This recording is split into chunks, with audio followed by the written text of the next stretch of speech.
Boo! Abigail Spencer confirms Meg stages miscarriage, Markus' child to gain Harry and press sympathy. Meghan Markle has kept her pals out of the spotlight for a long time, but in the second installment of the Netflix docuseries Harry and Meghan, which premiered on December 15th, we finally meet Squad Markle, who provides intimate insight into the lady they know behind the scandalous headlines.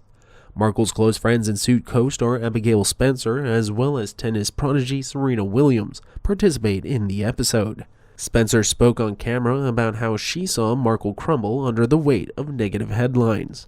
The actress said that she was one who broke the story about the Duchess speaking to People magazine about Meghan Markle. She reveals more in the video. Abigail inadvertently admits to arranging a miscarriage with Meghan in order to deceive Harry about how it occurred. Surprisingly, Abigail also disclosed that this is the child of Meghan's close friend, Markus, not Harry. Not only that, but Meghan slept with both Omid Scobie and Markus at the same time in order to conceive Harry's fake kid for taking advantage of the royal family. A lot of people have had miscarriages. It's heartbreaking. The thing about her piece I found so upsetting is that she didn't make me feel included in her tale. Read like she's the only person in the world who has ever suffered a miscarriage. She's making her miscarriage some kind of poetic nonsense. The Duchess inadvertently admitted to me that she had a kid with Markus rather than Harry, so she intends to exploit this youngster to obtain information about Harry and the press in order to blackmail the royal family. That's revolting. How could a mother do such a thing to her own child? A true narcissist, she's acting like she's the first woman to ever have a miscarriage by saying how it's taboo. Tons of women talk about it. We don't need you as a mouthpiece. She also said in her first pregnancy she had suicidal thoughts and had planned how she would kill herself and her baby one day.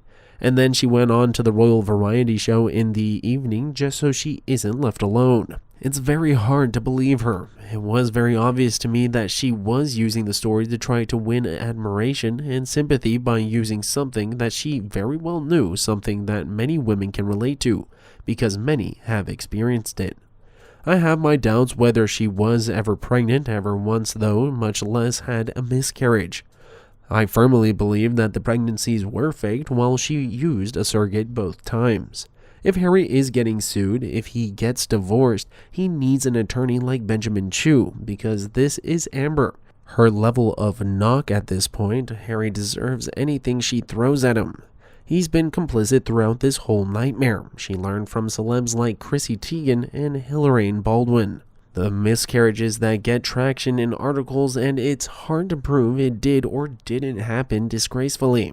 Personally, I thought the timing was all wrong from her miscarriage to her next pregnancy is too fast.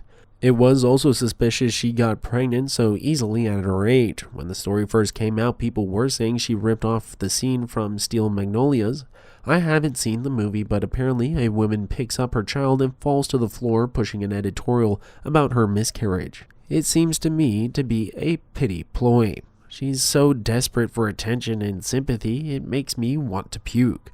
I noticed it didn't get much traction because people felt sort of like you and were talking about it.